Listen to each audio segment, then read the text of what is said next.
रुकिए, ज़रा इस वीडियो को देखते जाएं कि आपका दिलो दिमाग किस कैटेगरी में काम कर रहा है। पहली कैटेगरी, अगर तुम्हारा दिलो दिमाग सिर्फ तुम्हारे फायदे की सोच रहा है तो समझ लो कि तुम सिर्फ दुनिया के बारे में सोच रहे हो और आखिरत को तुम भुला रहे हो।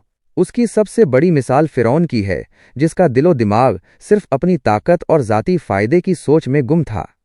उसने दुनिया में तो बड़ी शान और शौकत बनाई, मगर उसका अंजाम रुसवाई और अबदी अजाब हुआ।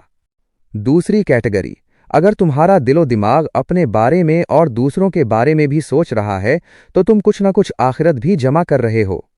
इसीलिए अल्लाह ने ज़कात, सदका, खैरात और सिला रहमी का हुक्म दिया है ताकि तुम्हारी आखिरत भी बनती रहे।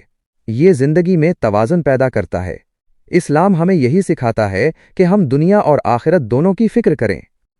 तीसरी कैटेगरी, ए दिलो दिमाग, अगर तुम सिर्फ दूसरों की सोच रहे हो और अपनी ज़िंदगी दुनिया में तुमने ना होने के बराबर रखी है तो समझ लो तुम सहाबा की ज़िंदगी की तरह जी रहे हो और तुम्हारा अंजाम भी सहाबा के साथ होगा।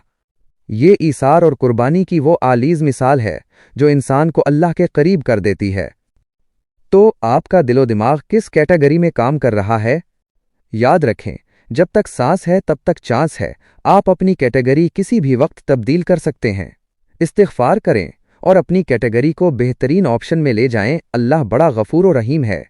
नोट, आजकल अक्सर लोग ऐसे लोगों को बेवकूफ़ समझते हैं, लेकिन ये तो वहाँ पता चलेगा कि वो सबसे अक्लमंद लोग थे जो सहाबा की ज़िंदगी को चुन गए थे।